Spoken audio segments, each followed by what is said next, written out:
Hi everyone, welcome back to the first module, Windows Internals Overview.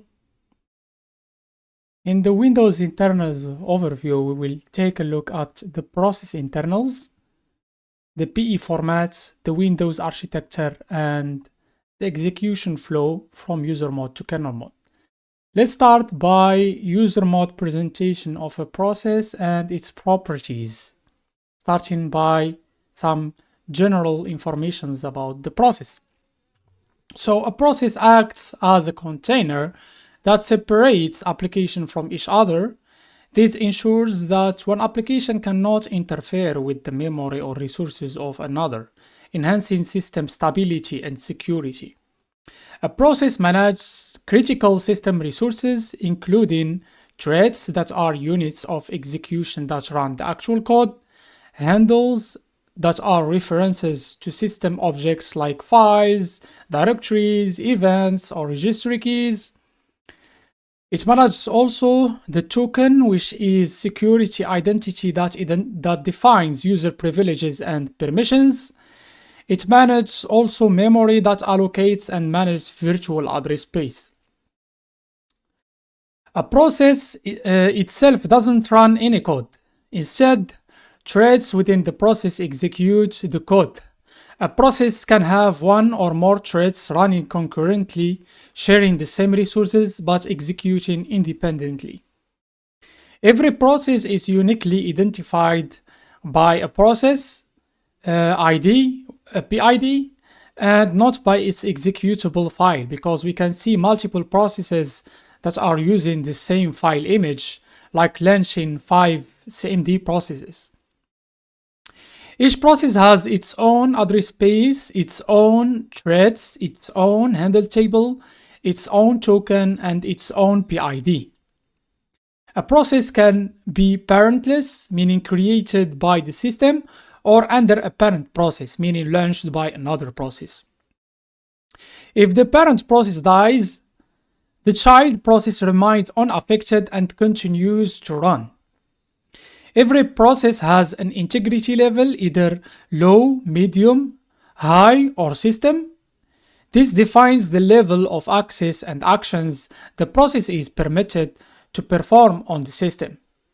For example, a low integrity process is heavily restricted, limiting its ability to modify files or settings. Some processes are marked as protected processes or protected process light. These are designed to prevent tampering, termination, or code injection by unauthorized processes. They are typically used for critical system components like antiviruses, system processes, to safeguard them against malware attacks. Now let's see those properties in action using Process Hacker. So let's open Explorer.exe process and any other process.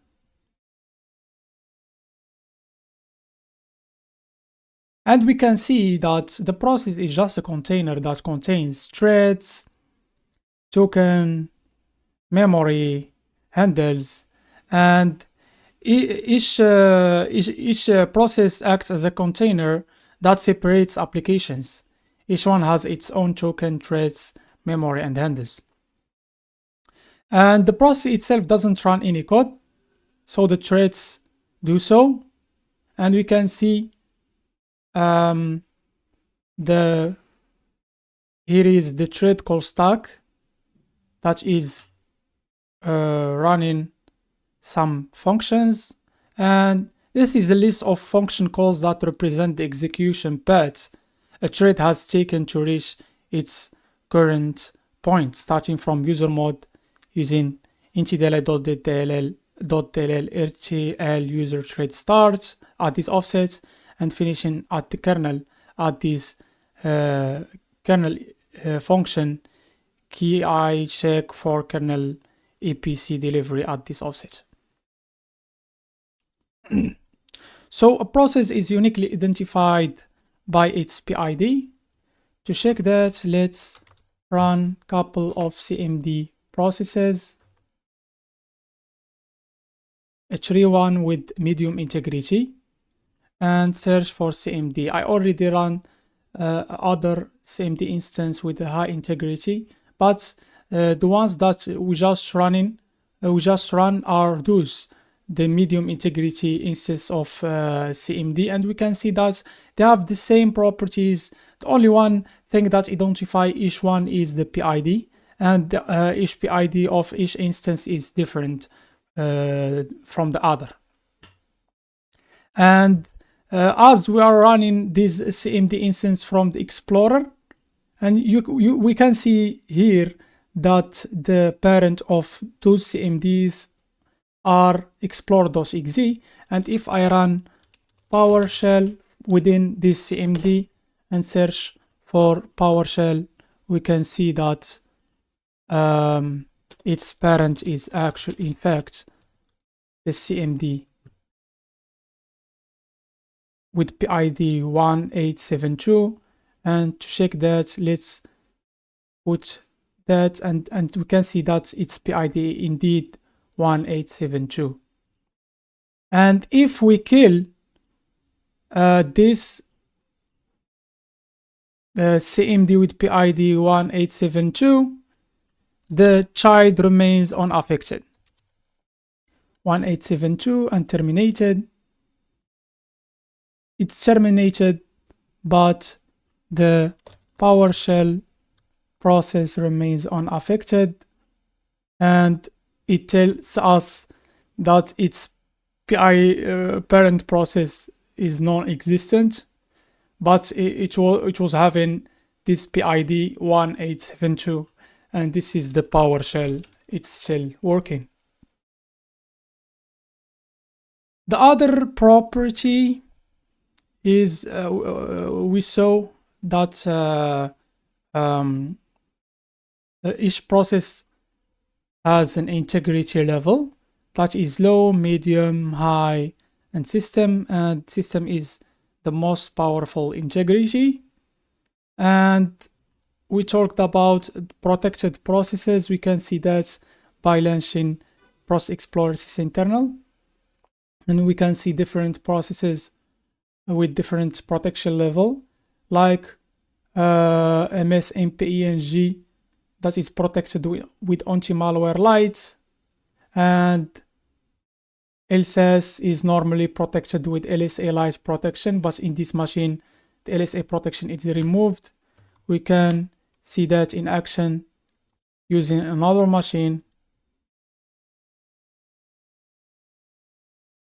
and if we monitor the protection level of LSAS here, we can see it's protected with LSA light protection. Now let's skip. Now the next thing is the integrity level, and we have 4 integrity levels: the low integrity, the medium integrity, the high integrity, and the system integrity. The low integrity is the least trusted level used for applications handling untrusted content like web browsers. It can only interact with other low integrity processes, ensuring isolation from more sensitive applications. It has very limited write access, restricted to specific locations like user profile app data local low, and minimal access to HQ current user registry key. This prevents any harmful changes to critical system settings or user data. The next integrity level is the medium integrity. It is the default level for most user applications, including File Explorer and Microsoft Office.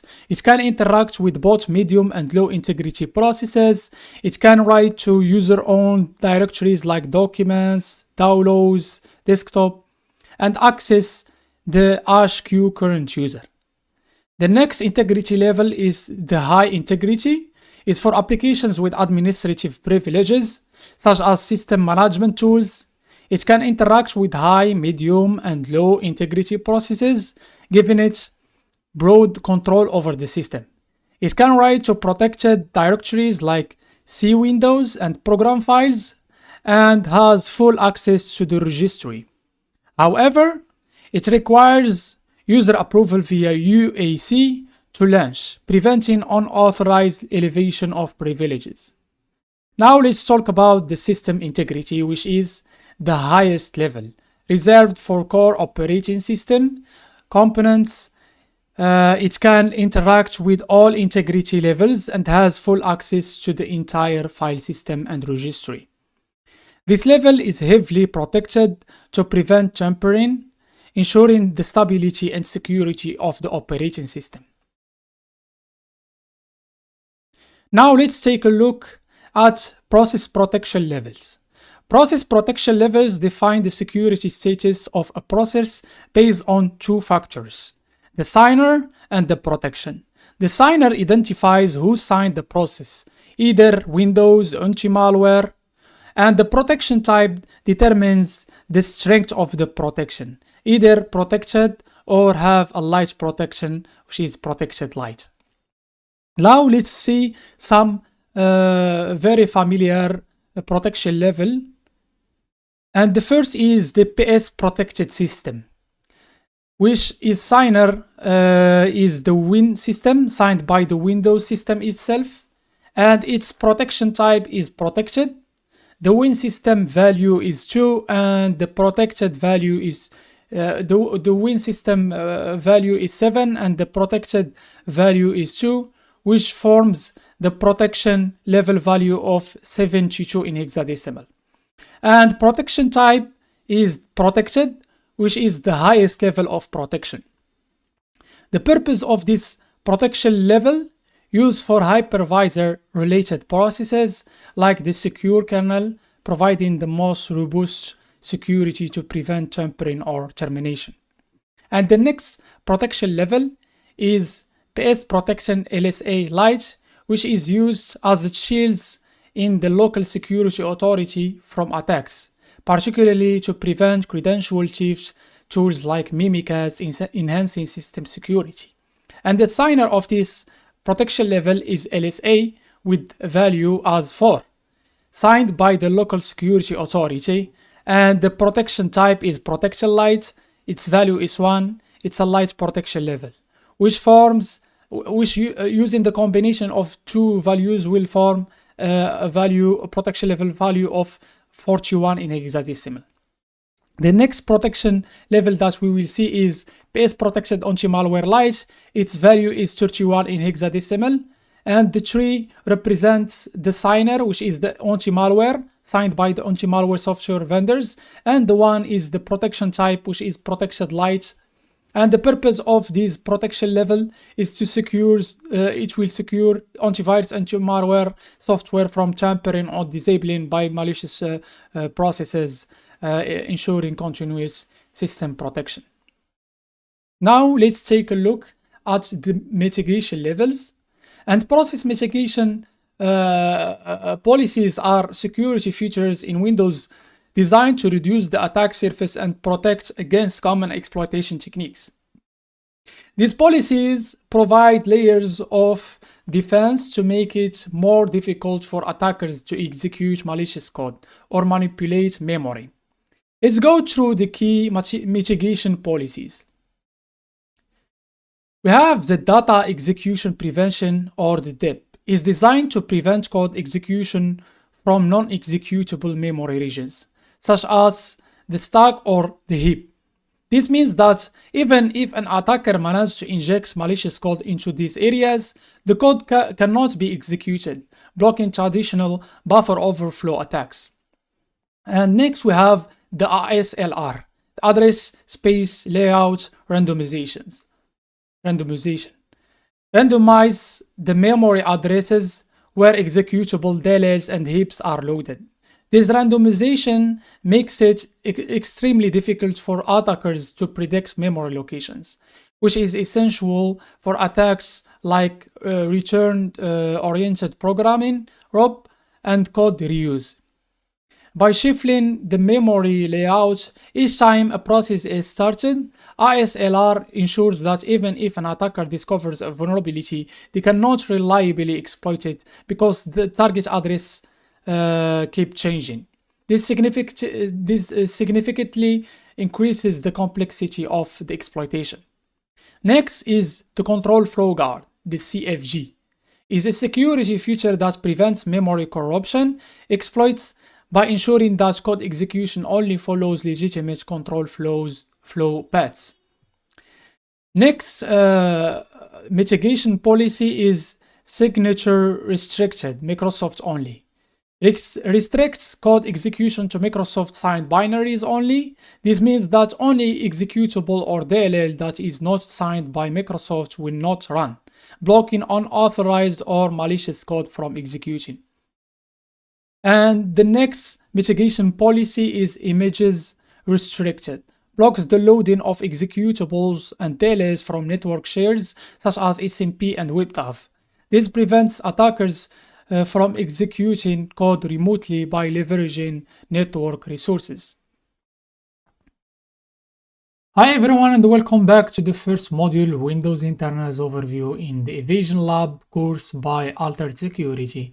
In today's part we will talk about process components, especially threads, token, table of handles, and virtual memory. So let's start by threads. Threads are the units of execution within a process that execute code. They allow a program to execute multiple tasks concurrently. And there is three types of threads: the main thread, threads created by code, and worker threads. The main thread is the primary thread that starts when a program is executed. It runs the main function. Threads created by code are custom threads created by the programmer using functions like create thread. They are used to execute specific tasks concurrently with the main thread. Worker threads are used for background tasks like cleanup, resource management, or input-output operations. They are typically created by thread pools or system services to offload repetitive tasks, improving performance. Threads can be in one of several states, depending on their execution status. They can be in the waiting state. In this state, the thread is paused and waiting for an event or condition to occur before it can continue execution. For example, a thread might wait for user input or for data to be read from a file. Once the condition is set, it transitions to the ready state. In the ready state, the thread is prepared to run but is waiting for a processor to become available. In the running state, the thread is actively executing code on a processor. Threads in Windows operate in two distinct access modes: user mode and kernel mode. These modes define the thread's level of privilege and the type of operations it can perform. In user mode, the thread runs with limited privileges, restricting its access to user mode memory and preventing direct interaction with hardware. It can only access resources allocated to the process it belongs to. The thread uses the user mode stack during this time. In the kernel mode, the thread gains elevated privileges, allowing it to directly access hardware, manage system resources. The thread switch from user mode to kernel mode during system calls or syscalls. When this switch occurs, the thread starts using the kernel mode stack, which resides in protected kernel memory. Each thread has two separate stacks, one for each access mode: user mode stack and kernel mode stack. User mode stack resides in the process user space, which is isolated from other processes for security. It stores local variables, function parameters, and return addresses while the thread executes in user mode. It starts with a small committed space but grows dynamically as needed. And kernel mode stack. The kernel mode stack resides in kernel space, making it inaccessible to user mode applications. Unlike the user mode stack, the kernel mode stack has a fixed size, 12 kilobytes on 32 bits systems and 24 kilobytes on 64-bit systems. And the last thing is the thread call stack. Is a list of functions calls that represent the execution path a thread has taken to reach its current point. It shows which functions were called and in what order, helping developers to trace the flow of execution. Now let's take a look at table of handles. In Windows, the kernel exposes various types of objects for user mode processes such as files, events, directories, mutexes, and registry keys. However, user mode processes cannot directly access these kernel objects. Instead, they interact with them indirectly through handles, which act as references for pointers to the underlying kernel objects. Every process in Windows maintains its own private handle table, which stores the references to the kernel objects it's using. This private handle table isolates each process, ensuring that handles in one process cannot be accessed by another. The handle table keeps track of all the handles a process owns, mapping each handle to the corresponding kernel objects. Each handle in the table has several important attributes, like unique value. Each handle is assigned a unique value within its process handle table. This value acts as an identifier that the process uses to refer to the kernel object. The second attribute is type. The type of the handle indicates the kind of kernel object it references, such as file, directory, event, mutexes, registry key. The third attribute is the name. Some kernel objects can have a name. And the fourth attribute is the access mask, defines the permissions and access rights the handle grants. This ensures that process can only perform operations they are explicitly allowed to do. Now let's take a look at token.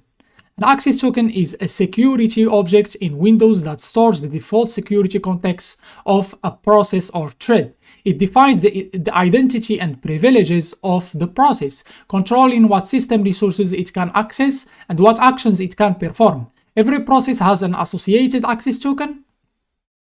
The access token stores the user account associated with the process, identifying the logged in user who started the process.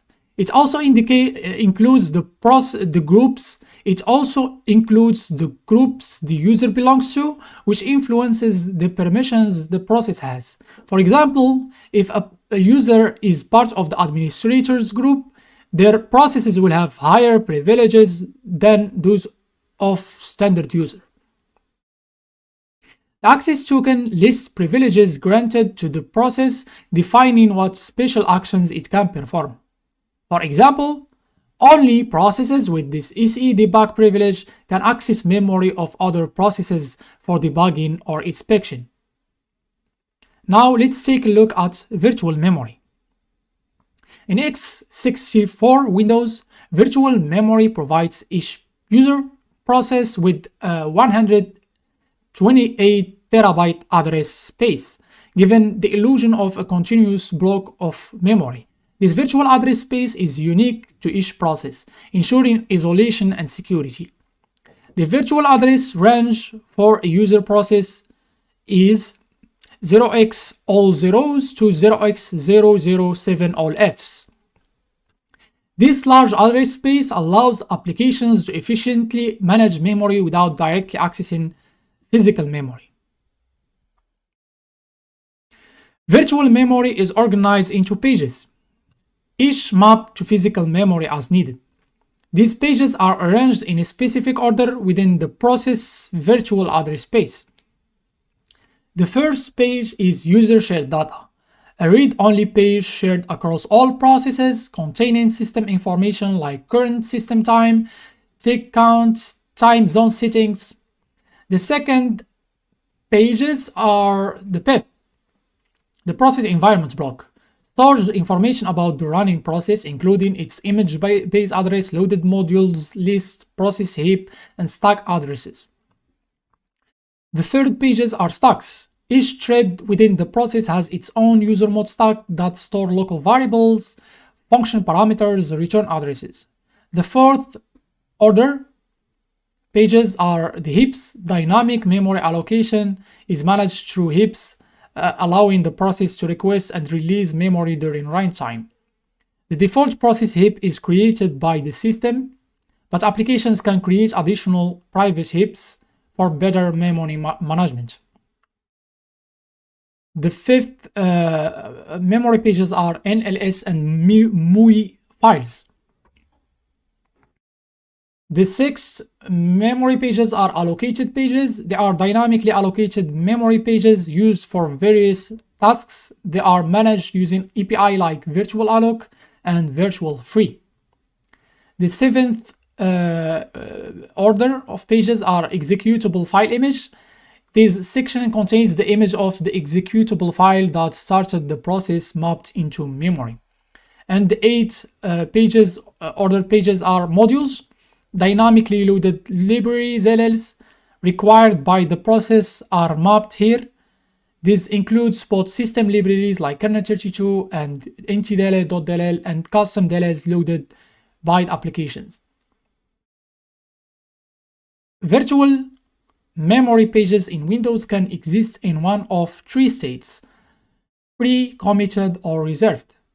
These states indicate whether the pages are allocated or simply reserved for future use. Free. Pages in the free state are not allocated and are available for future use. Committed. Are allocated and mapped to physical memory or page file space. Reserved.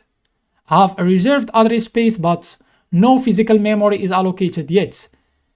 Their pages are set aside for future use. Virtual memory pages are also classified by their type, which determines how they are used and managed by the system. Mapped pages are associated with files on disk. They allow a process to access file data directly in memory. Private pages are exclusive to a process and cannot be shared with other processes. Image pages come from executable files .exe or .dll loaded into the process address space. Each virtual memory page has a protection attribute that determines the allowed operations. The main protection types are R, read. The page can be read but not modified. RW, read-write. The page can be read and written to. X, execute. The page can only be executed as code. Rx, read execute. The page can be read and executed but not modified. RWX, read write execute. Full access. The page can be read, written to, and executed. No access. The page is inaccessible, preventing any read, write, or execute operation. Guard, used to detect buffer overflows or stack expansion. Accessing a guard page triggers an exception, allowing the application to handle it safely. Now let's take a look at some properties of these process components using Process Hacker and start by threads. So let's launch a CMD process and inspecting its threads, and we can see there is two threads, the main thread and the worker thread. In the worker thread, it's used for cleanup, resource management, memory management, and this is the CMD main, which do the entire CMD operations. And we can see in this is the call stack, the thread call stack, which is a list of function calls that represent the execution path a thread has taken to reach its current point. And we can see in this current call stack, we can see two distinct access mode, which is the user mode, finish as at this ZW device IO control file, which contains the system calls that switch the execution flow from user mode to kernel mode.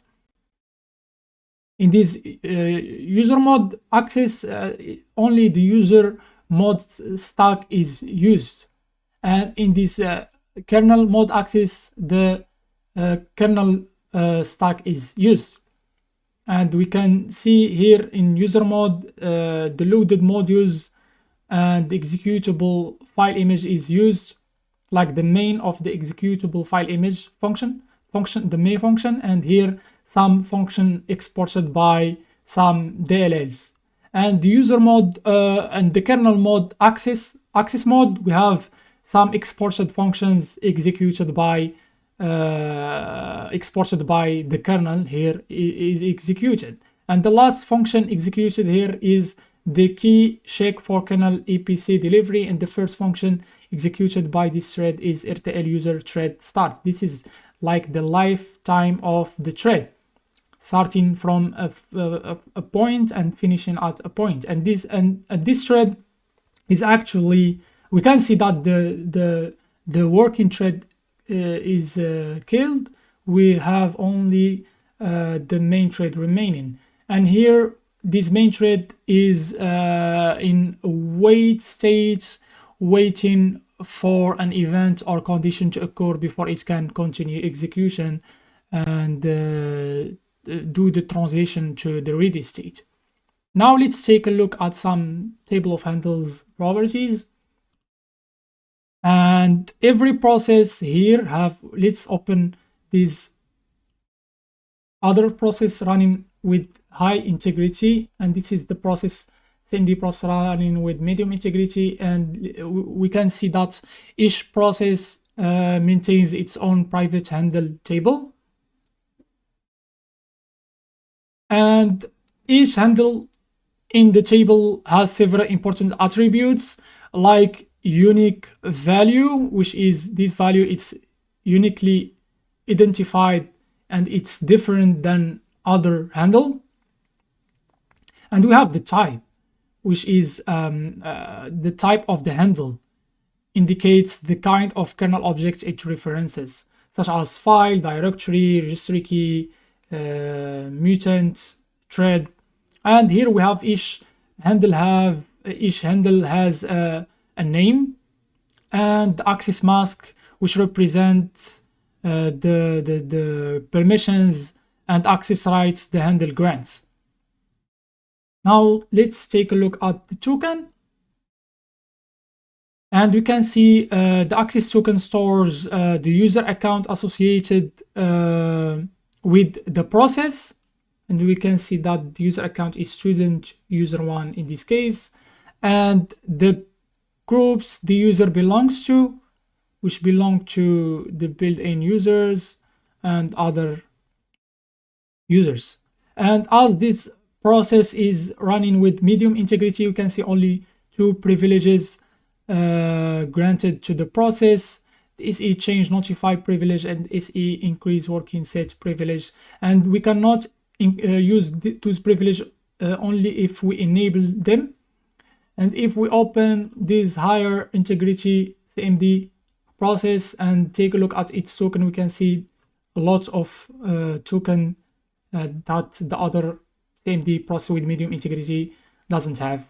And part of these tokens, the privileges, we have SE debug privilege that allow the process to debug other processes and read its memory or inject something to its memory. And if we enable this SE debug privilege, we can debug other programs. Now let's take a look at the memory, and we can see it's starting from a lower memory range, nearly to 0000, and it finished at 0FFFFFFF. This is the last mapped loaded memory, which is intdll.dll, and we have this file image loaded at this memory address. And the pages have a typical order. We have user shared data that comes first, then the pub, then the stack, then the heap, then the NLS and MUI files, then the file image allocated memory, pages, then the file image, then the loaded modules. And we have 3 states for each virtual memory pages, either in committed, either committed, reserved, or free. Here it's committed page, here it's committed or reserved page. We can find a free page maybe. And we have also the type of the page, either private or mapped or image in this case.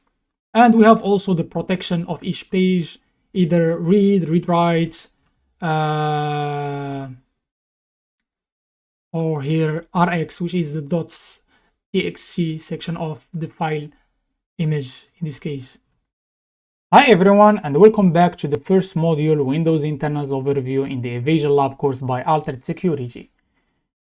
In today's part, we will take a look at the kernel mode presentation of the process, starting by some general information about the kernel.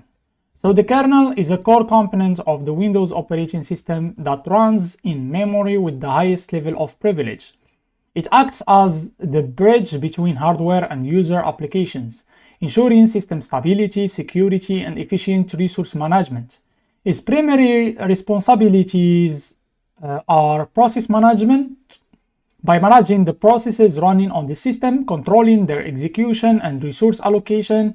It ensures that each process has its own separate memory space, preventing them from interfering with each other.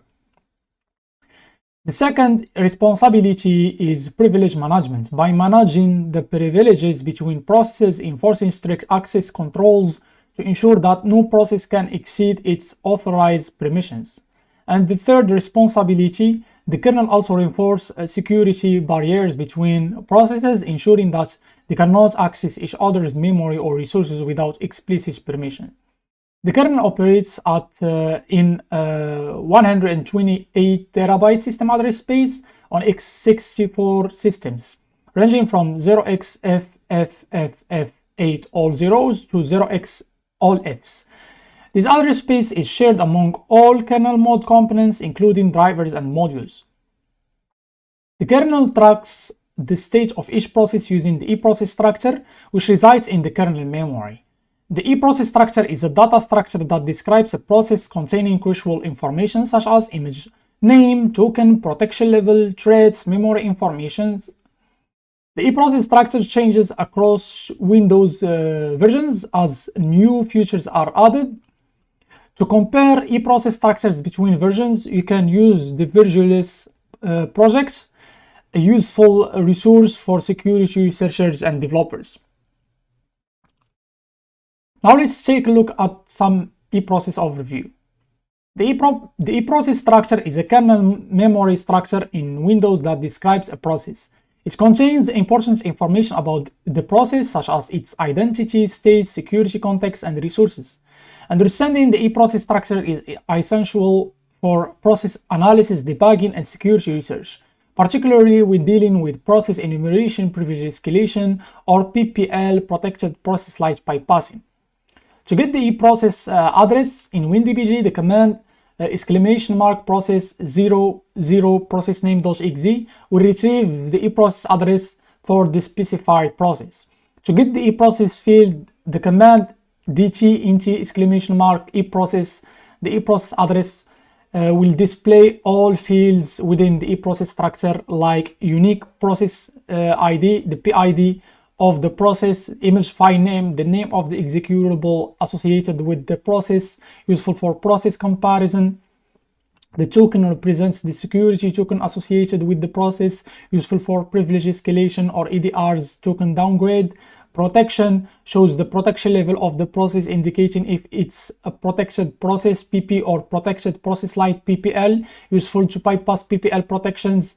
Active process links contains links to other processes, allowing enumeration of all active processes. Inherited from unique process ID, which helps identify the parent process that created this process. The PEP process environment block object table stores handles to kernel objects used by the process. Section base address shows the base address of the executable image in memory. Thread list head maintains a list of all threads within the process, useful to enumerate threads. Now, let's take a look at process hiding and how we can manipulate active process links to do this process hiding. In Windows, active process links is a field within the eProcess structure that links all processes together into a double linked list. This list keeps track of every running process in the operating system, enabling process enumeration. Now let's dig deeper into the double linked list. The active process links field is of type list entry containing 2 pointers. The flink for word link points to the active process links of the next process in the list, and blink backward link points to active process links of the previous process in the list. This double linked list allows bidirectional traversal, making it easy to navigate through all active processes in the system. So how does it work? Every process has its own active process links field. The flink points to the active process links of the next process, while the blink points to the active process links of the previous process. The chaining mechanism links all processes together, forming a circular double linked list. For example, in the illustration, process 1 flink points to the process 2, and process 1 blink points to the process 3. Process 2 flink points to the process 3, and process 2 blink points to process 1. Process 3 flink points to process 1, and process 3 blink points to process 2. To hide the process, attackers can unlink its active process links from this chain, effectively making the process invisible to system monitoring tools. This is a common technique used by rootkits. In this example, the goal is to hide the cmd.exe process. Here is how it's done. We have to identify the target process. The cmd.exe process is linked between process 1 and process 3. Its flink points to process 3, and its blink points to process 1. So the second step is to unlinking the cmd from the list. To hide cmd.exe, its active process links must be removed from the chain. This is done by modifying the pointers as follows. Process 1's flink is updated to point directly to process 3 by passing cmd.exe. Process 3 blink is updated to point directly to process 1, effectively closing the loop. After this change, cmd.exe's flink and blink are set to null, fully detaching it from the list. The result, cmd.exe is now invisible to tools that traverse the active process links lists, such as Task Manager and many security scanners and process monitors. The operating system continues to run cmd.exe, but it no longer appears in any process listing, making it effectively hidden. Now let's take a look at the token. In Windows, the token field within the eProcess structure defines the security context of a process. It contains the security identifier, the SID, user privileges, and group memberships, which collectively determine what resources the process can access and what actions it can perform. In this case, its offset is 0x4b8. The token is of type xFastRef that has the following fields. Object points to the access token object in kernel memory. Ref count, reference counts, tracks how many components are referencing this token. When the reference count reaches 0, the token is released and freed from memory. And the most interesting field is the value, holds the actual token value. Now let's take a look at token and privilege escalation, how we can manipulate the token to achieve privilege escalation. In this slide, we will demonstrate how privilege escalation is performed in Windows by manipulating the token field within the eProcess structure. In this example, the cmd.exe process is elevated to system privileges by copying the token from the system process. The first command shows the eProcess address of the system process. The second command shows the eProcess address of the cmd.exe process. In the third command, we access the system token value from the system's eProcess at offset 0x4b8 in this case. In the fourth command, we change the CMD token with system token at offset 0x4b8 in the eProcess. In the fifth command, we display the new CMD token value, and we can see that it's changed to CMD token value. The operation will end up the CMD is running as NT authority system, the most powerful user on the system. Now let's take a look at how we can downgrade the EDR token by manipulating the token. Similarly, we can do the same and change the MS-MPENG token value to Explorer token value, effectively neutralizing its security capabilities. The MS-MPENG is running as NT authority system. It has several high-level privileges enabled, like SE-debug privilege that allows the process to debug other processes and more. These privileges are essential for MS-MPENG.exe to monitor system activities, terminate malicious processes, and protect system integrity. After token downgrade, MS-MPENG.exe is now running under the user accounts, insurance, MKTG user 1. The process identity and permissions now match a standard user, effectively disabling all administrative capabilities. By downgrading the token, the process loses all system-level privileges, including its ability to terminate malicious processes or protect critical files, monitor system activities, or inspect other process memory, respond to kernel callbacks, or interact with kernel mode components. Now let's see how we could bypass PPL and do an LSAS dump. So in Windows, the process protection level is a security feature designed to protect critical system processes from tampering, termination, and memory dumping. It resides in kernel as a 1-byte value and is part of the eProcess structure under the protection field. This protection level is represented by the PS protection structure, which is an 8-bit combination of the following fields. Type, which is 3 bits, defines the level of protection, like light or full.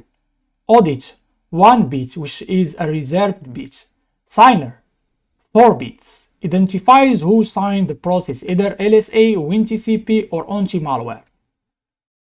In this case, the protection field resides at 0x87A within the eProcess structure. In the screenshot, LSAS Local Security Authority Subsystem Service is marked as PS Protected Signer LSA Lite. This protection level prevents unauthorized access, including memory dumping, termination, and code injection. LSAS manages sensitive data such as user credentials and NTLM hashes, making it a prime target for credential dumping attacks like using Mimikatz tool.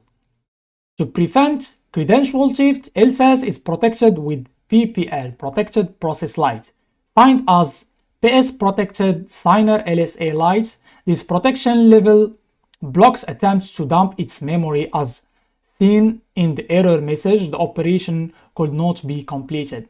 Access is denied when we use Task Manager to dump LSAS. Now we will demonstrate how to bypass Protected Process Lite PPL on LSAS Local Security Authority Subsystem Service by modifying its protection level in the eProcess structure. This technique removes LSA Lite protection, allowing full access to LSAS memory, including the ability to dump credentials using tools like Mimikatz. So the first command will locate the LSAS eProcess address, and from that we will use the second command to view the protection level. In this case, it's on the offset 0x87A, and the level value of 0x41A in ASCII corresponds to the PS Protected Signer LSA Lite. Then in the third command, we will edit the protection level, setting it to 0x00, effectively removing the LSA light protection, and recheck its value in the fourth command to confirm its protection level removed.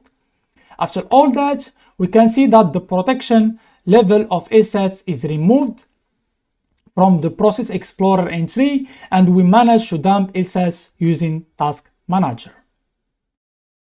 Hi everyone, and welcome back to the first module, Windows Internals Overview, in the Evasion Lab course by Artad Security. Now we will see the difference between different Windows versions a process. By the help of Virtualis projects, we will take a look at the difference between a process fields offsets between Windows 11 and Windows 8.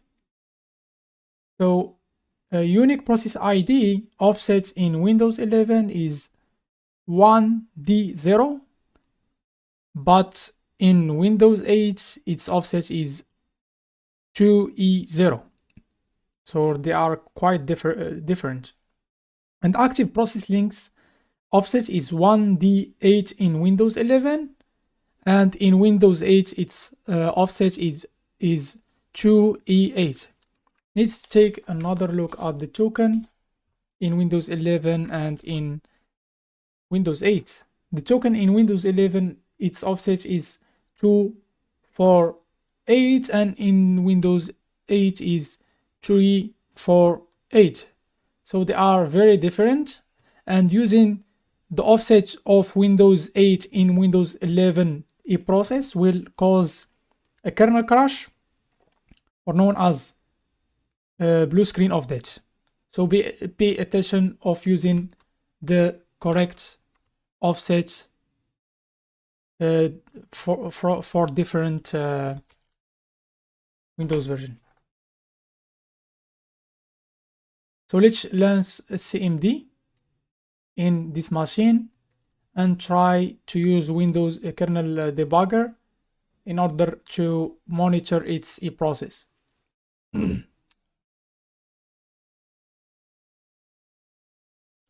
Now let's stop the kernel of that machine and monitor the process of cmd.exe.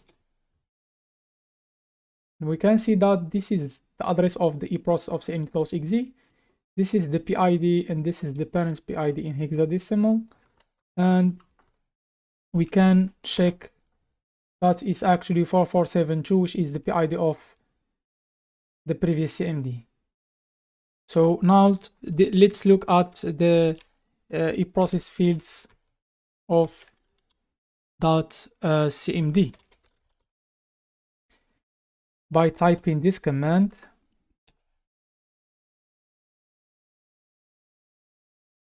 And we can see different process fields, and we are interested in a couple of them, like the unique process ID, which refers to the PID of cmd.exe, active process links, which is a field that contains links to other processes, allowing enumeration of all active processes. We can see the protection, its offset is 87A, the token as well.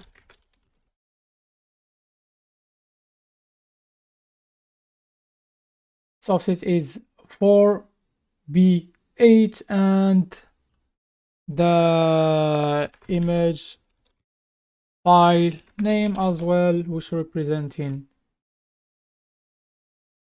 cmd.exe. Now let's try to hide that cmd.exe from the process, from the Process Explorer entry, and to do so, let's list again the offset of active process links, which is 448. Remember that, and it's of type list entry. So that structure contains two fields, the f-link and p-link, at offset 8. They are both of type list entry as well.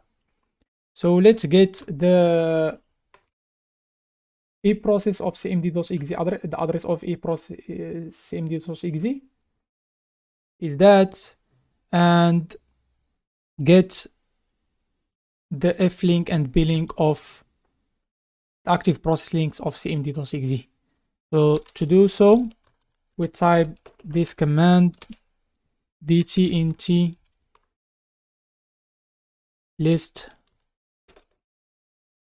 entry and the active process links address, which is the eProcess plus the offset of active process links 0x448,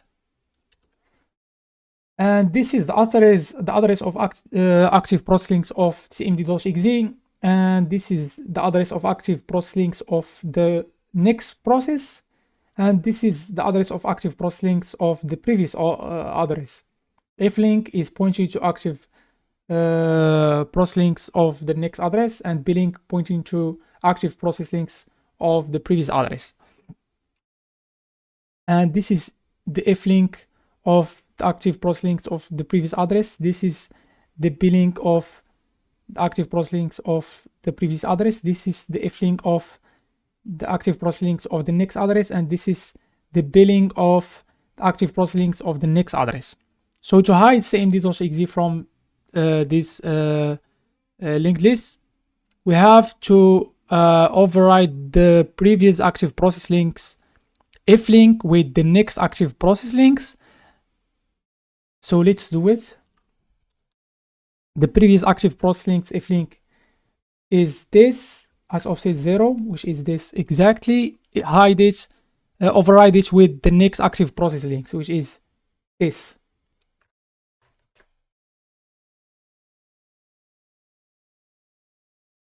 All right, and hide and override the next active process links blink with the previous active process links. The next active process link blink, which is this plus 0x8, override it with the previous active process links, which is this. Next, we will override the current active process link flink with null, and current active process links blink with null as well. So the current process active process links is this, the flink is this, override it with 0, and the current process active process links blink is this, override it with 0 as well, and click on G to continue the execution of the target kernel. Now let's authenticate to the target machine and see if the process is successfully hidden.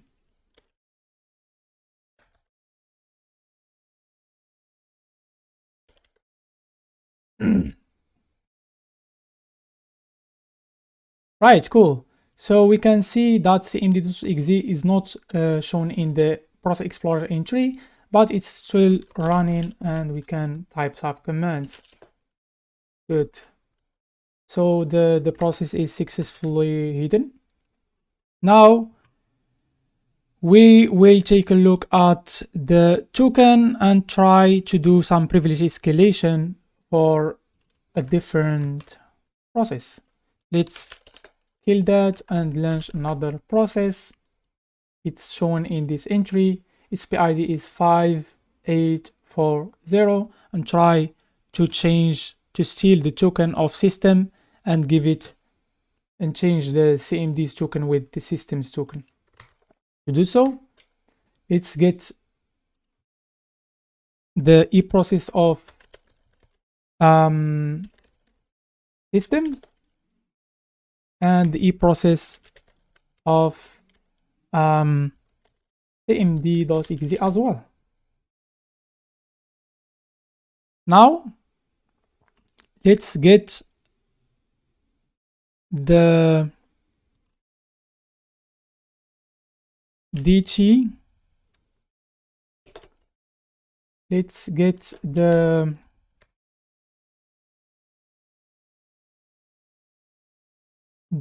offset of the token from the if process by typing this command.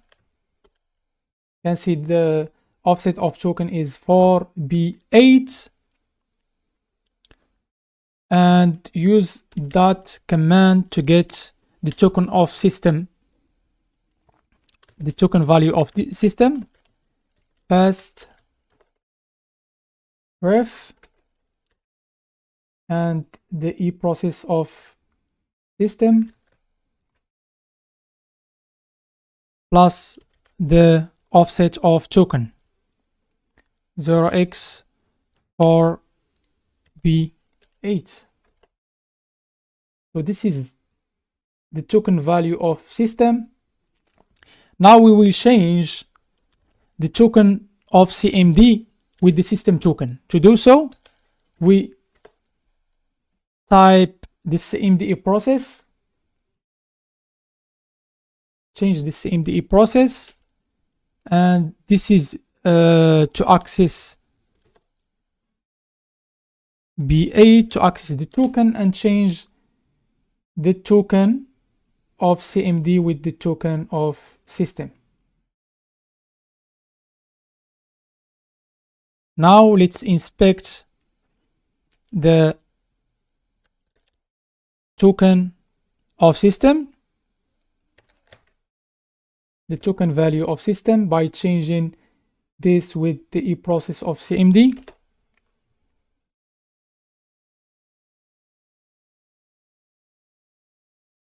And we can see that the token value of CMD is similar to the token of system. So if we continue, press G and get back to the MKTG machine, the target machine, and authenticate.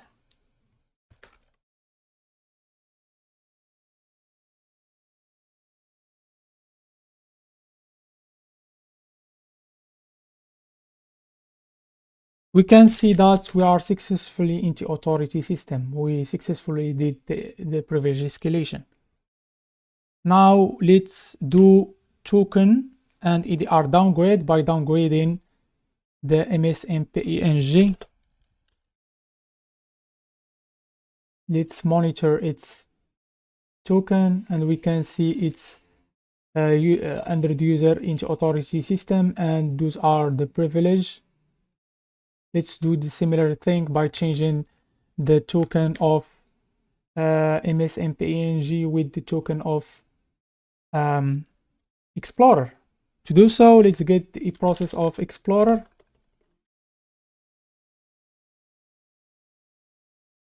And get the process of MSMPENG.exe, and get the token of Explorer.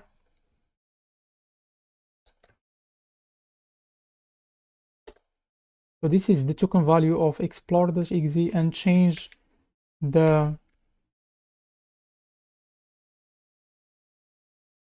MSMPENG token by specifying the process plus the offset of token to get the token, and change its value with the value of Explorer, which is this,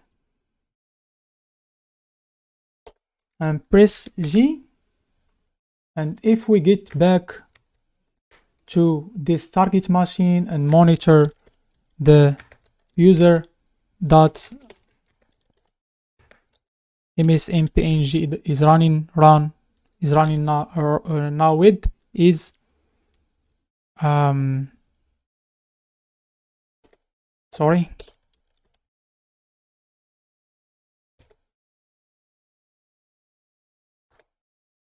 you can see the privileges of MSMPENG are changed to Explorer. So Explorer privileges, we have just 2. Maybe we have to rerun the Explorer.exe so the field of the user get changed or updated.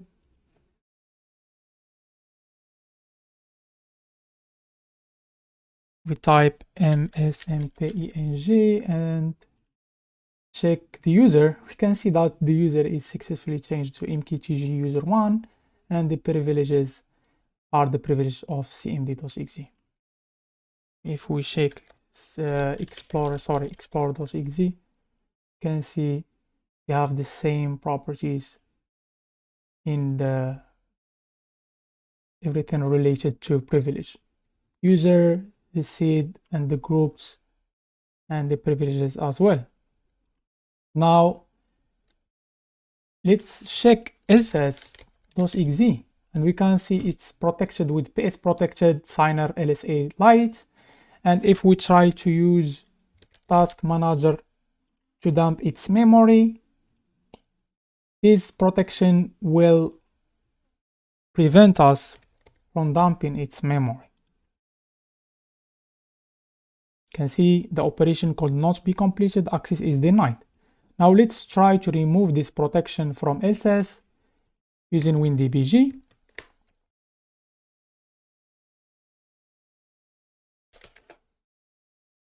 To do so, let's get the eProcess of LSS by typing this command. This is the eProcess address of LSS, and get the offset of protection by typing this command and changing the LSS eProcess. So the protection offset is at this offset, and we can see it's protected with LSA protection. Its value is 0x41, and to change that we have to type this command, specify the protection address plus the offset of the protection 087A, and specify the protection level value, which is 00 instead of 41. And if we type the value of the protection again, we can see it's removed. If we click G to make sure that the target kernel is executing, enter the credentials,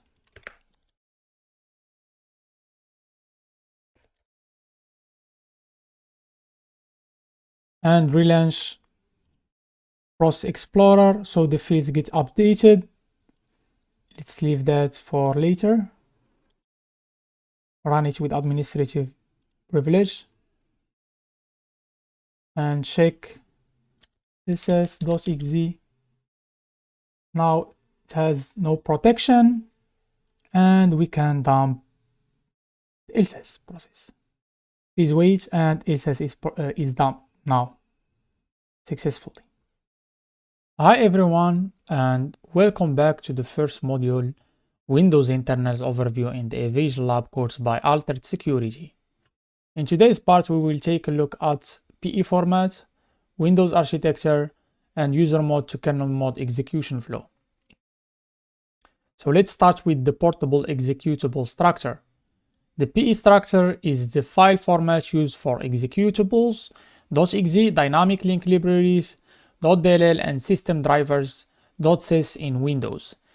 It organizes the binary data in a way that allows the Windows loader to correctly interpret and execute the program. DOS header. The DOS header is the first 64 bytes of a PE file.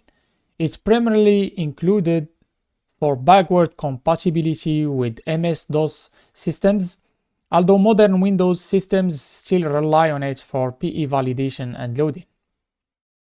Key fields in the DOS header: eMagic, first 2 bytes. Located at the beginning of the DOS header, its value is typically 4D5A in hexadecimal, which corresponds to IMZ in ASCII. This is known as the DOS header signature, named after Mark Zbikowski, one of the early developers at Microsoft. The loader checks the signature to validate that the file is a PE executable. If the signature is not present, the file is considered invalid or corrupted. The second key field is ELFA_NEW, last 4 bytes in the DOS header. This field stores an offset pointing to the location of the PE_INT header. By using the ELFA_NEW, the loader can skip the DOS header and DOS stop and go directly to the PE_INT header, ensuring compatibility with modern Windows. DOS stop. The DOS stop is a piece of legacy code included immediately after the DOS header. Its purpose is to display a message when the executable is run on a system that only supports MS-DOS. It typically displays this program cannot be run in DOS mode. INT or PE header. The INT or PE header is a critical component of the portable executable PE structure in Windows. It follows the DOS header and provides essential information for the Windows loader to correctly load and execute the program. This header is made up of 3 main parts: PE structure, file header, optional header. The INT or PE header starts with a 4-byte signature 50 45 0000. This corresponds to PE null string and null string in ASCII, where PE stands for portable executable. The PE signature serves as a marker indicating the start of the INT header. The Windows loader validates this signature to confirm that the file is indeed a PE file. If the signature is missing or incorrect, the file is considered invalid or corrupted. The file header follows the PE signature and is 20 bytes long. It provides general information about the PE file, including architecture type, number of sections, PE characteristics, size of optional header. Architecture type specifies whether the file is for x86 32 bits or x64 64-bit systems. Number of sections indicates how many sections, .txt, .data, .resources, etc. are present in the PE file. PE characteristics describes various properties such as executable file or DLL. Size of optional header specifies the size of the optional header, which follows the file header. The optional header immediately follows the file header and contains vital information for the loader to map the PE file into memory, like magic field. This field identifies the target architecture. It determines whether the executable runs in 32-bit or 64-bit mode.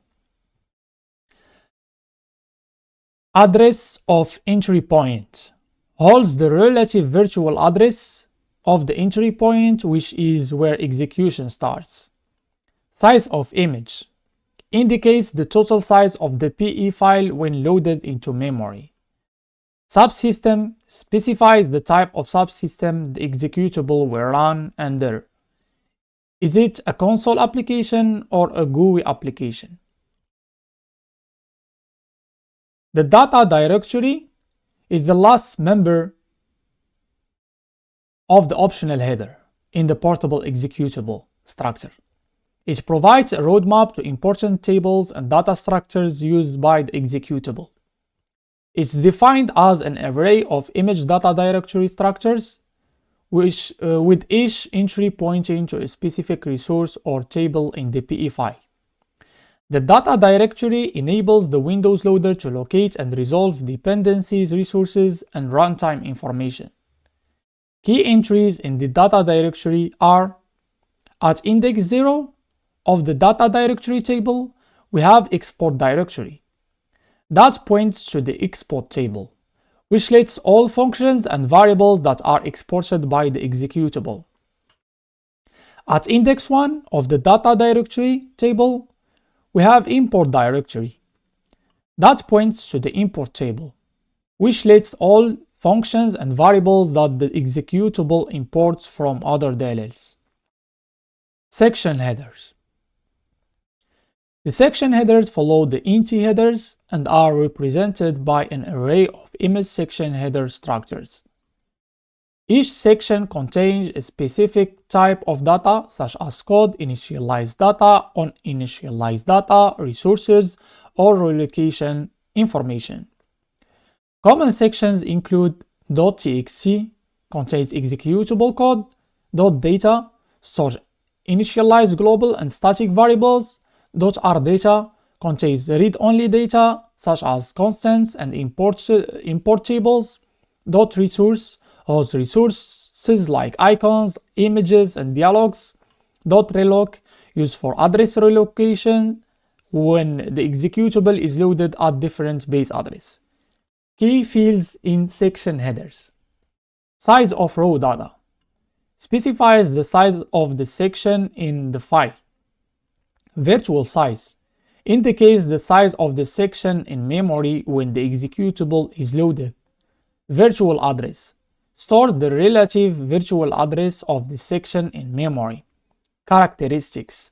Defines the memory access rights for the section, specifying its read, write, and execute permissions. Now let's take a look at sections. In the portable executable structure, sections contain the code, data, and resources necessary for the executable to run properly. Each section has a unique name and serves a specific purpose. There are common sections in the PE files. .txt section. This is the first and most important section in the PE file. It contains the executable code or machine instructions that the CPU will execute. This section is typically marked as RX, read and execute, meaning the code can be read and executed but not modified. .rdata section. The .rdata section stores the read-only initialized data. This includes constants. It is marked as R, read-only, ensuring that the data cannot be modified during execution. .data section contains initialized global and static variables. These variables are modified during runtime, making this section read-write. .reloc section contains relocation information for the executable. This section adjusts addresses within the executable to match the actual memory location. It's typically marked as R, read-only. The .resources section. The .resources section holds resources used by the executable, including icons, bitmaps, and images. Now we will see user mode with kernel mode architecture in Windows. User mode. User mode is where most user-facing applications and some essential system processes operate. It has restricted access to system resources, ensuring that user application cannot directly interact with hardware or perform privileged operations. This separation enhances system stability and security. User processes. These are the applications that users interact with, such as Explorer.exe, Windows Explorer for file navigation and the desktop interface, Notepad.exe, Word.exe, and web browsers. These processes run with limited privileges in user mode, relying on kernel mode components to perform actions requiring higher privileges. They call functions from system DLL such as user32 and kernel32, rendering and GDI32.dll for UI rendering and graphics operations. Service processes. Service processes run in the background and provide system-level functionalities to user applications. Examples including services.exe manage system services, svchost.exe hosts multiple services like Windows Update, networking, and DNS clients. These processes operate with elevated privileges but are restricted to user mode, maintaining system security. System processes. System processes manage essential operating system tasks. Key examples are SMSS.exe, Session Manager Subsystem, manages user sessions and start critical processes.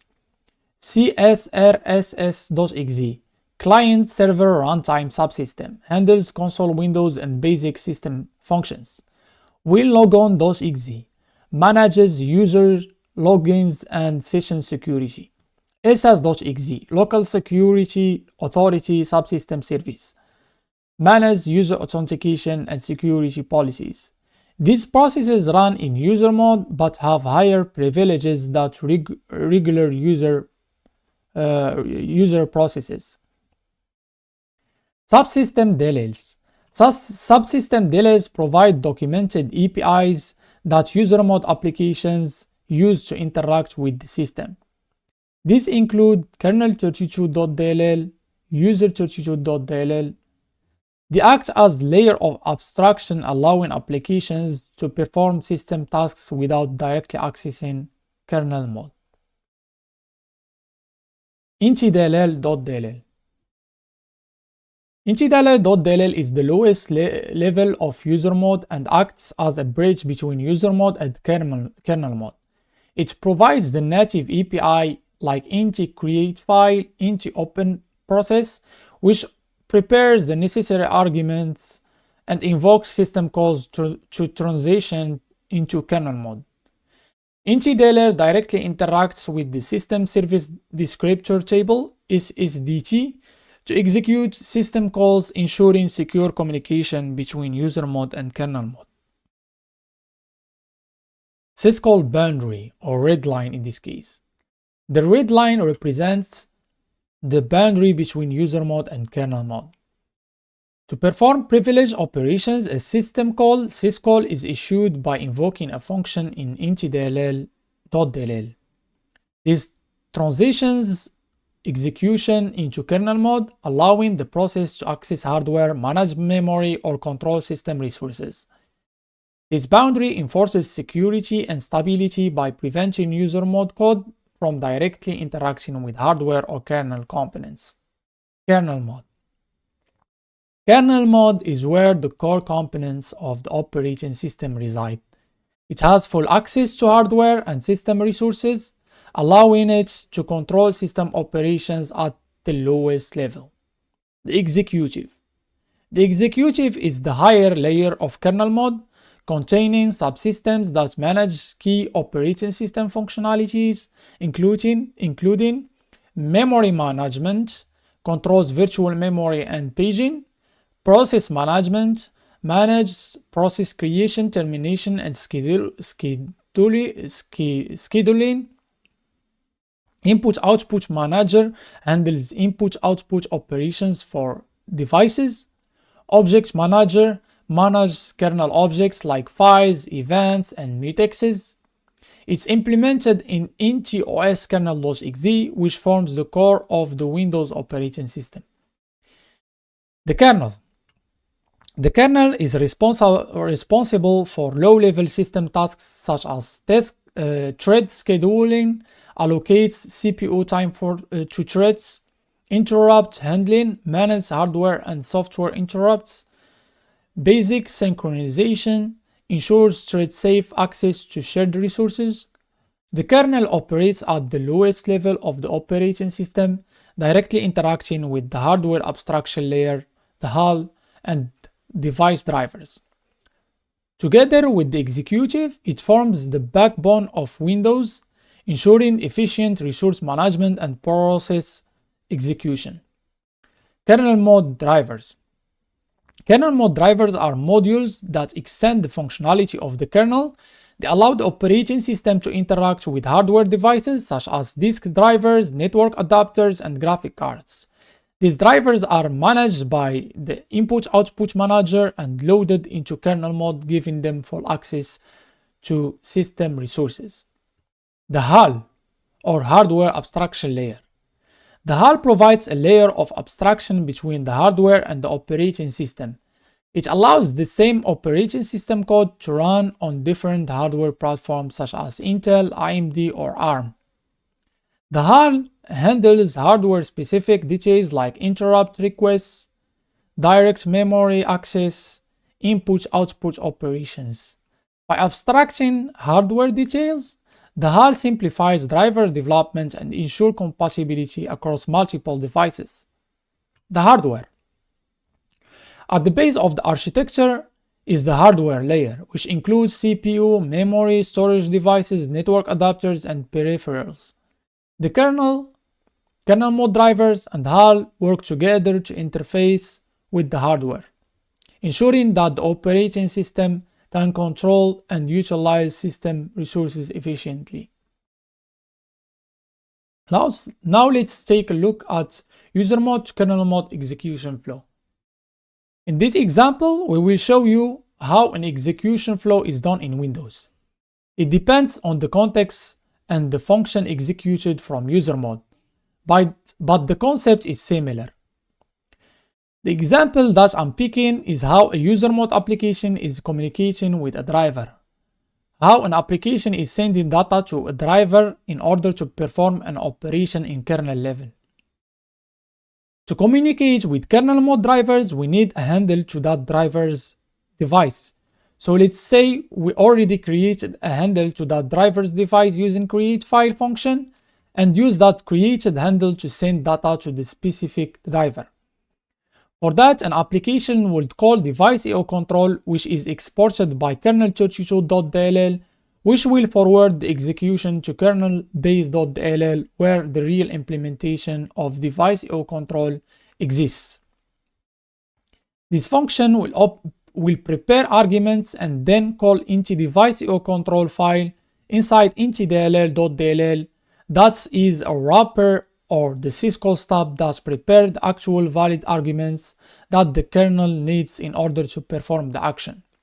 It's quite similar between the entire Inti APIs, which represent the native APIs. Its stub is moveEX syscall number, which is a quite similar stub across all native APIs. Only the syscall number that will differentiate a native API from others. Almost all native APIs are undocumented APIs, but some of them are documented and including this API into device.io-control file. Note that not all the API are ended up into the kernel, but only the heavy operations like communicating with drivers, allocating RAM memory, creating a process or thread, and etc. But some normal operations like some mathematical operations are done from user mode.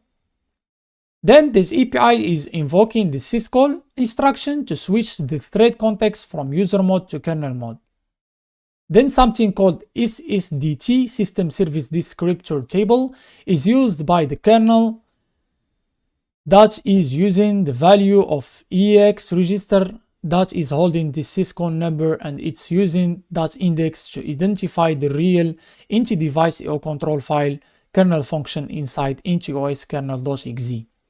This function has the same parameters as the one in intidll.dll from user mode. So in this case, the Inti device.io-control file have all the information passed from user mode about the driver, including the device driver and the type of function to execute in the driver. All those information are handled by a manager called input-output manager, and specially those information are passed to its function called EOXXX control file that will create an ERP input-output request packet, which is a structured way for Windows to pass input-output requests from user mode to kernel drivers. The ERP contains all necessary information, including the request type, target device, and input-output buffers. The kernel driver parses this ERP to determine what operation to perform and invokes the appropriate handler. This allows user mode applications to communicate with kernel mode drivers in a unified way. Finally, using the information embedded in the ERP, the driver will perform the required tasks. Now let's use IDA to load kernel 32 and search for device EO control. And we can see here that there is just, and by pressing F5 we will decompile it. We can see here just the device EO control wrapper that will call the device EO control inside kernel base. Now let's load kernel base and search for device, the real implementation of device EO control.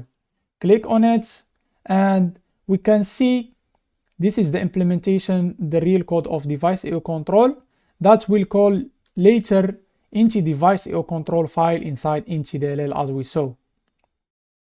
Now let's load INCI-DLL and search for INCI device EO control file. And we can see that it's preparing the syscall number, which is 7 for INCI device EO control, the syscall number for INCI device EO control, and puts it in EX and then call the syscall so that the thread will switch to kernel mode. And the INCI device EO control kernel function, the kernel version of INCI device EO control will be executed. So for that, let's load the INCI OS kernel and search for INCI device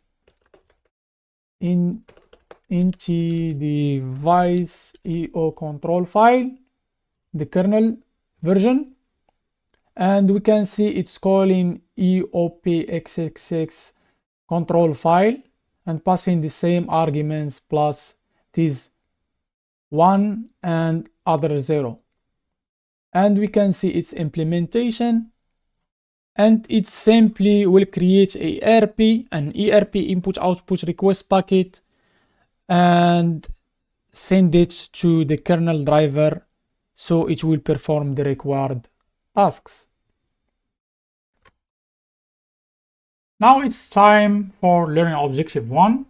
So refer to the folder C Evasion Tools L01 inside your student's VM machine to find the executable wininternals.exe and use Process Hacker to analyze this executable wininternals. And inspect this process heaps memory to find the flag, the first flag, and using the Process Hacker to inspect the RWX protected memory region to find the second flag. Then use Process Hacker as well to inspect the wininternals process token to find the only enabled privilege. So stop the video to find the solutions and the flags and return back to see the solution.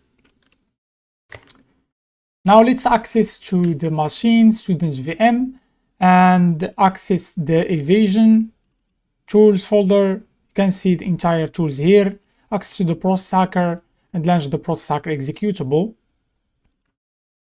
Go to the Tools, L01, and launch the wininternals process. Once launched, we have to find the first flag that is residing in the heap memory.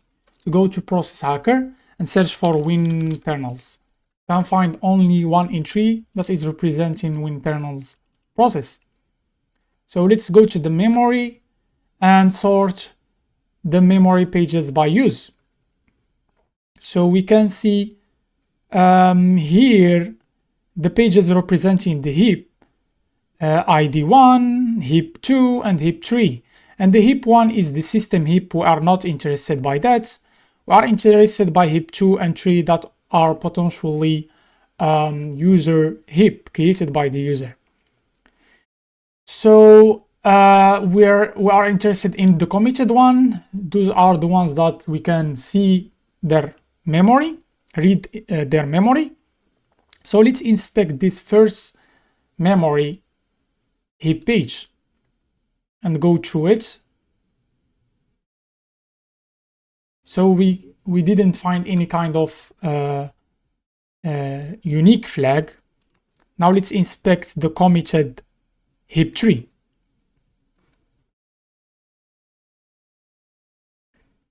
And we can find the flag here in this heap. Now the second thing is to find the second flag in the RWX memory region. To do so, let's sort that by protection. And we can find some read protected memory page, read write protected memory page, and finally this read write X protected memory page. It's committed. We can see if we access it the flag here. The last thing is to find the only enabled privilege in that process. To do so, let's access the token tab, and you can see the privilege that this process have. So the only enabled by default privilege is SE-change notify privilege. This is the privilege that we are interested on, and the disabled one we are not interested on. So you can submit that. Now let's take a look at learning objective 2, where we will set up a WinDBG Remote X MKTGX kernel debugging on student VM, and use that WinDBG session to change CMD's token to system token. The second task will be using this WinDBG session to hide that CMD process.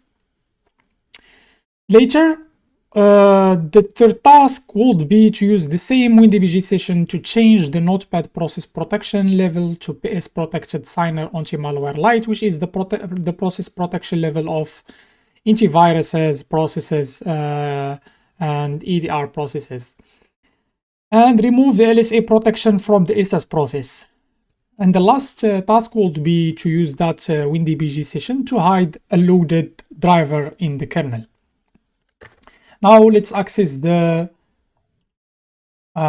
student's VM machine and launch an elevated CMD.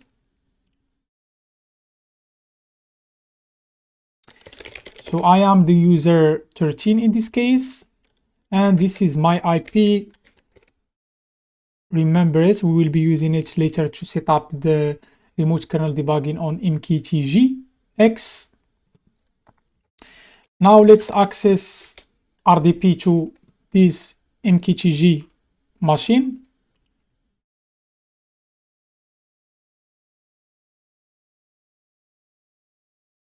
So I will launch a CMD, elevated CMD session.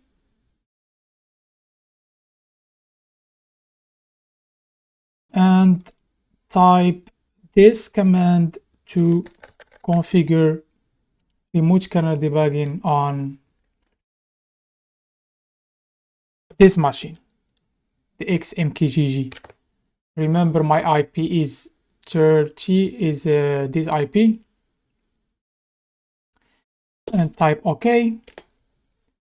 And we will be using this to launch a WinDBG session to control the kernel of this XMKTG machine. So we access to these paths in our student VM machine and launch this WinDBG. Before that, make sure that firewall is disabled in both machine, the XMKTGX machine and our student VM machine. So let's paste this command so we connect to, we get a session to the remote kernel debugging, so we can debug the MKTG. Now we reboot the XMKTG machine by typing test command and waiting for the kernel to connect back to us.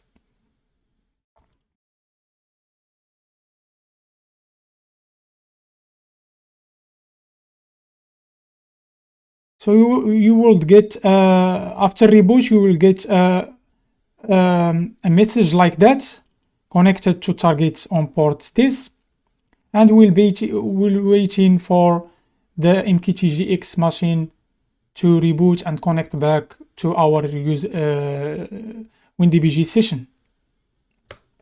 So I give it some time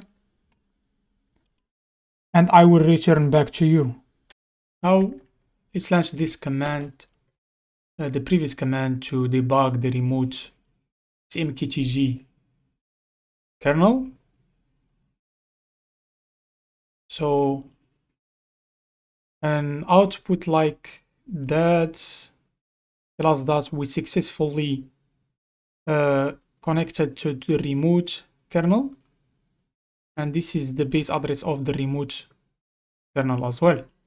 So let me increase the font a little bit and check if the remote kernel is responsive or not. To do that, let's type this command and we can get the eProcess of LSS. Now let's continue the remote kernel execution and run a CMD to play with it in the remote XMKTG machine. So we are now the MKTG user 13. Let's make it an anti-authority system. To do that, let's get the eProcess first of the just launched CMD.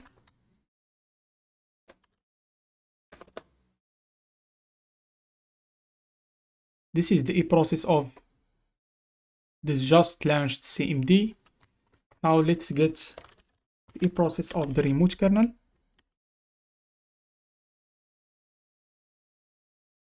Good. Now we have to get the offset of token inside the eProcess. To do so, let's type this command pt ng eProcess, one of the eProcess address and token. You can see the offset of the token is 4B8.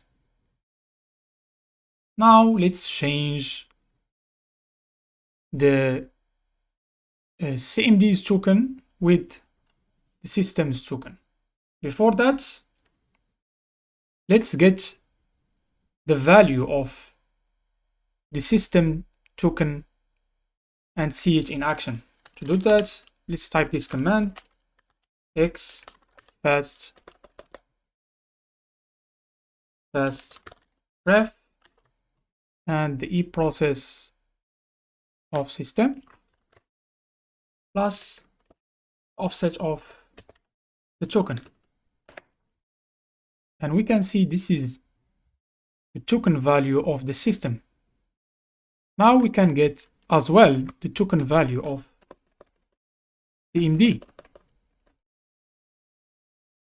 We change that eProcess, system eProcess with the CMD eProcess in the previous command, and we can see a different token value for system, which is kernel, and for CMD that we just launched. Now the task is to change this value with that value. To do so, we type this command ekey and the eProcess of the CMD and access the token by typing the offset of the token and change it with the system. This is the token value of the system. Change it by that value. Now if we monitor, this is the eProcess of CMD, and this command will type the token of value of the CMD, and we can see that the previous value, token value of CMD was that, and changed to system value. Now if we type G to make sure that the remote kernel is executing and go back to an RDP to the previous MKTG machine, you can see that the CMD is already there and the previous user was that MKTG user 13, And now if I type, who am I? I am in the authority system.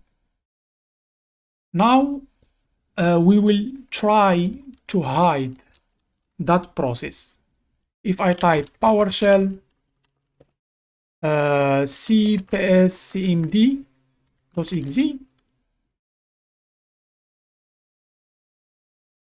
sorry, this is just cmd, we can see the output.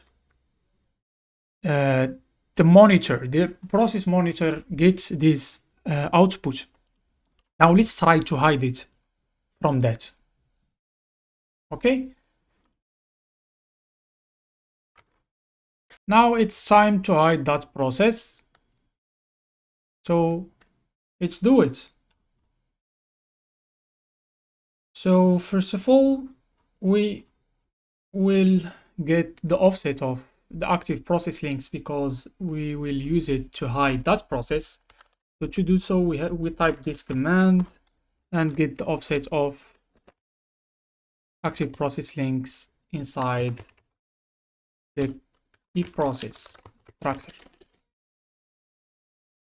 We can see its offset is 448 and its type is list entry.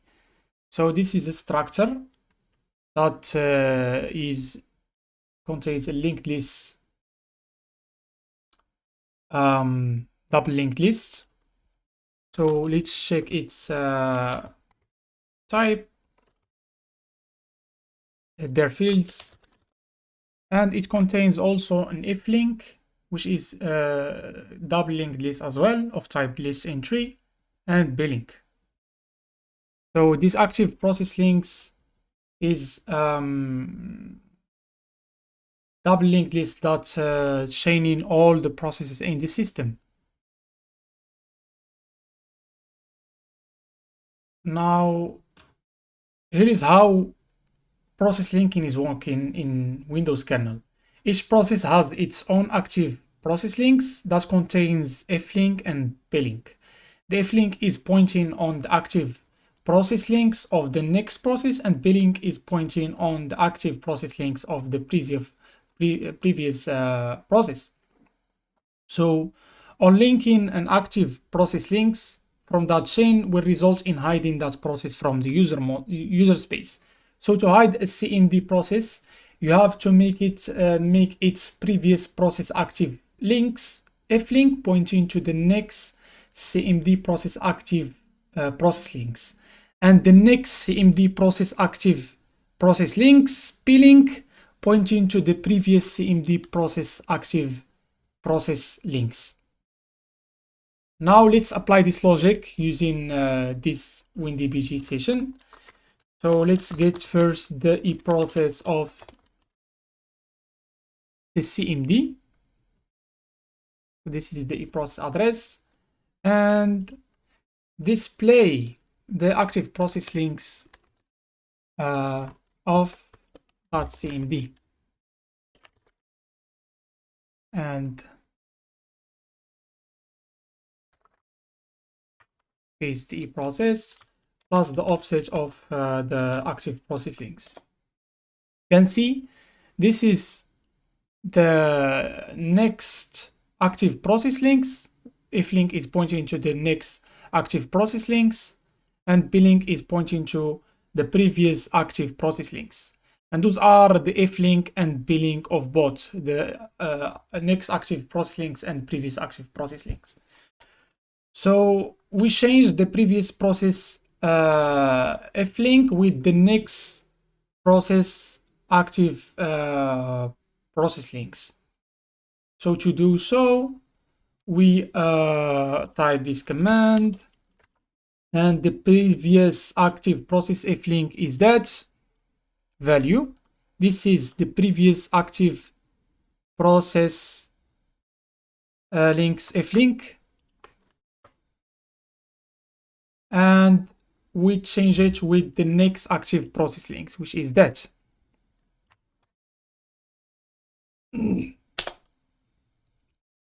And next we change the next process blink with the previous process active process links. So to do so, we type this command, and the next process active and the next process billing is the next active process links this plus 0x8 to access the billing, and we change it with the previous active process links, which is this.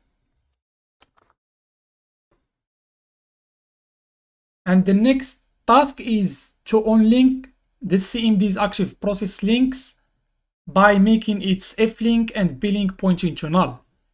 So the CMD's active process link is this value. So we change that with 0x0. This is the active process link F-link. And this is, we add 0x8 to access the billing of the CMD active process links and change it by that, and press go. And let's go back to the RDP machine. And let's monitor using the previous PowerShell command to see if we got any output. And we successfully hide the process. We cannot get these outputs, but the process is still working. We can press who am I, we are in the authority system, but we no more get this output because we hide the active process link. We unlink the active process link from the chain of the all processes in the system, and whenever this PS command want to get the CMD, it will not access it because it's removed from that chain, the process chains. So we successfully hide the process CMD. Now the next task is to change the notepad and change its protection level to PS protected signer anti-malware light, and remove the LSA protection from LSS, and we try to dump it with Task Manager. Now it's time to change the protection level value of Notepad to PS protected anti-malware light, which is the protection of antiviruses, and remove the protection from LSA protection from LSS, and we dump it with Task Manager. So first of all, let's access the MKTG machine through RDP and launch Notepad. And then access the evasion folder, tools, and Process Explorer, and copy, paste Process Explorer to this machine. Then run it as administrator. And we right click here, click select columns and check the protection, and we can see the protection column here. Let's move the PID description as well and click on protection to see the protected processes. And we can see one of them is LSS, is protected with PS protected signer LSA light. And let's monitor Notepad, and it's not protected. Now let's try to protect it with anti-malware LSA protection. So protection process is not that complicated. The protection is just one byte that resides in the kernel level under each process eProcess structure.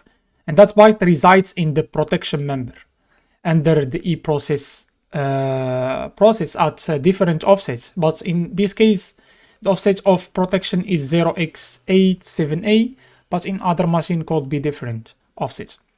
So let's check the offsets of protection inside the eProcess by typing this command, and you can see the offsets of the protection is 87A of type PS protection. Now let's take a look at the fields of and the structure of PS protection. So it's just one byte. UCHAR is 1 byte. It's level 1 byte. And it's a combination of some bits. Here 3 bits type, 1 bit audit, and 4 bits signer. So the 3 combined forms the protection level value, which is this.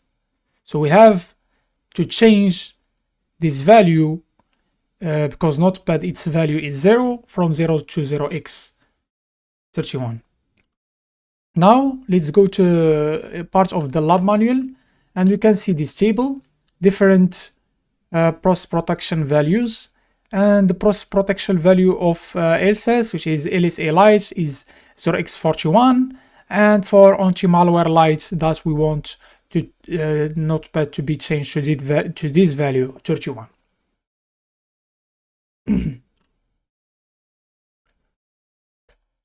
Now let's go to the WinDBG and get session and get the eProcess of Notepad.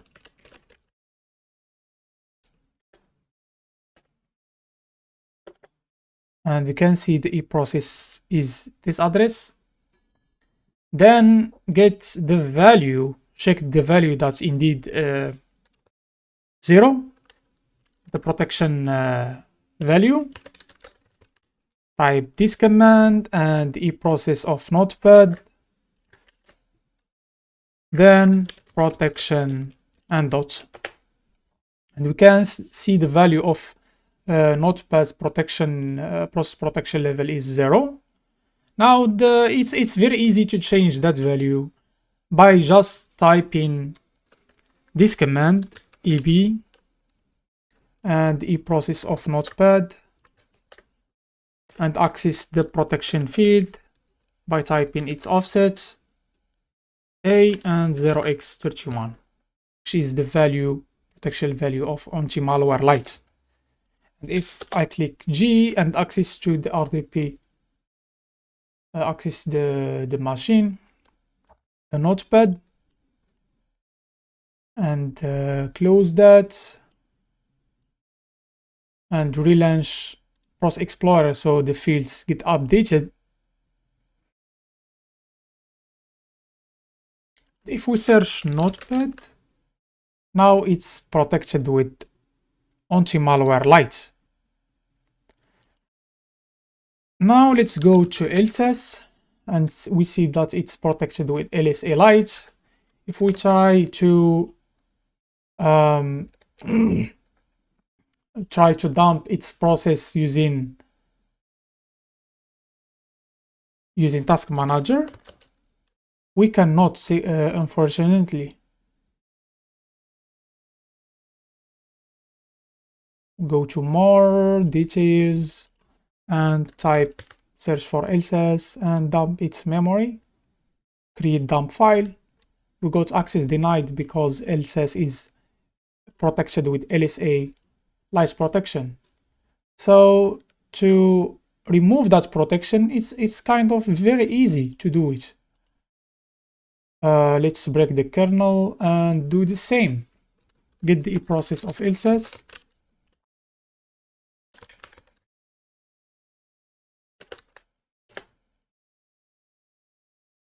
Then check its protection value, doing the same previous command, and type the eProcess of LSAS plus the field of LSAS, and protection dot, and we can see that its value is 41, which is the protection process protection value of LSA Lite. So it's very easy, similar to the past one. We type the command eb to change this protection level value and add the offset of LSAS of protection, and now this value is exactly this. So we have to change it from 41 to 0x00. Type G and go back to the RDP machine we are no more interested by Notepad. We close it. We close that to re-update the values. And if I type LSS, you can see that it's no more protected, and we can now successfully dump its memory by going to LSS in Task Manager and create dump, and wait a little bit, and the dump is here. So it's detected for sure because it's a raw dump. It's not encrypted. Windows Defender successfully, or MDE successfully identified that it's a dump, LSS dump, so it's detected as malicious. But we successfully dump it and remove the LSA protection. Now let's take a look at the last task in the learning objective 2, which is hiding a loaded module driver from the process monitors that are listing the loaded module in the kernel. So let's go to the machine, students VM, and refer to evasion tools hello2, and you'll find this hello.cl driver. Copy and paste it to the MKTG machine. Now launch Process Explorer as administrator and click on this tab, click on System, then this tab, go to DLLs and press H to list the loaded modules in the kernel that start with H. Then launch CMD with administrative privilege and go to the desktop directory under the current user.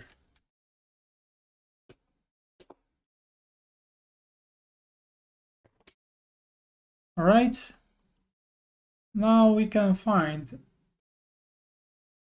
click there, we have this hello.sys that we want to load this to kernel. So to load this, say create, and the name of the service, which is hello, type of the module is kernel module, bin pet is the pet of the driver that we want to load into kernel, and EC start the service to load the driver, and you can see it here in action, loaded. So here it is loaded to the kernel. You can the Process Explorer is a process monitor that lists all the loaded drivers in the kernel, and now the task is to hide this entry from Process Explorer, and it's very easy, similar to process hiding. Loaded modules are arranged in doubly linked lists of the same type list entry, and thus we can unlink the current module, and that module will not be shown in the process monitor's output. So let's use WinDBG. Click in this to break the kernel and use WinDBG to demonstrate that logic. Let's first get the driver object address using this command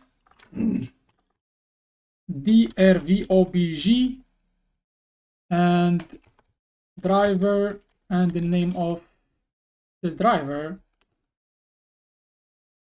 and 7, and wait a little bit to get the driver object address. It will take around 1 minute, so we'll wait.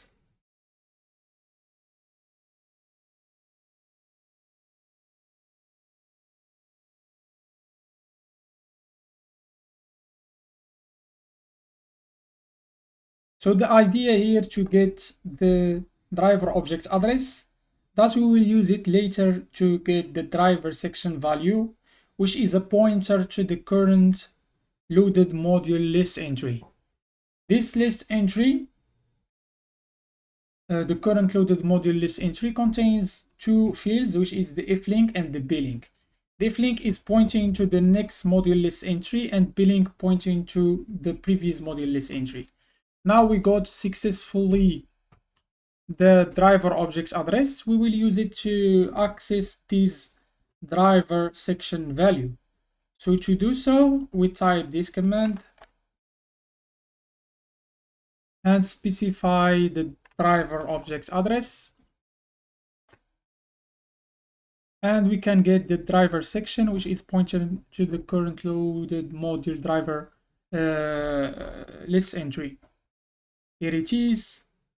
So we can use that driver section address to unlink this hello driver from the doubly linked list as shown in the image in this entry right now. Let's type this command to get the list entry of the loaded module using this driver section, and we can see that it has flink and plink. This is the next module list entry, and this is the previous module list entry, and this is their flink and plink.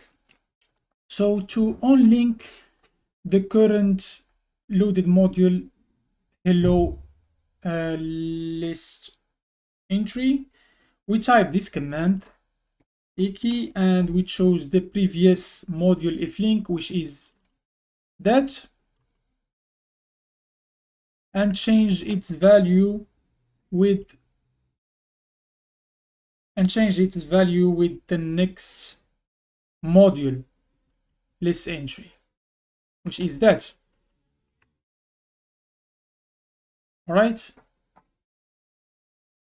Sorry, I missed the value.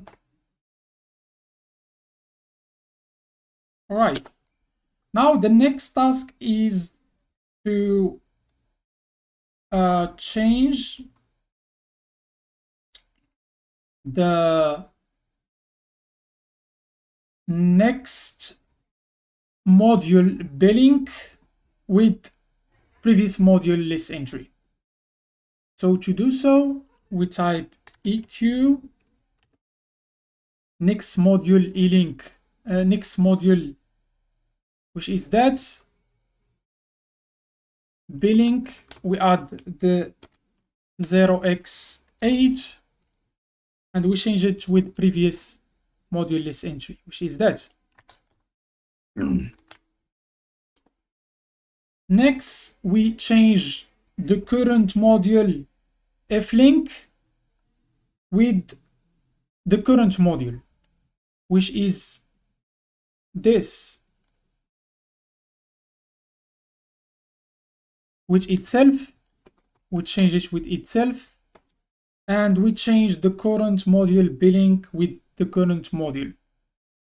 So the same, we adjust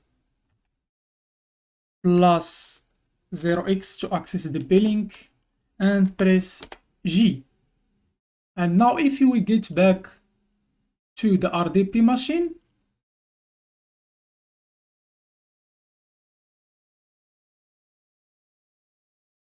and if we type hello, there is no more hello here. We successfully unhide the hello driver from the process explorer, the process monitor, and it's not showing. But if we type AC query hello, we can see it's running indeed, but it's not showing here. All right, if we type all H's, we cannot find the hello. So we finally finish the learning objective 2.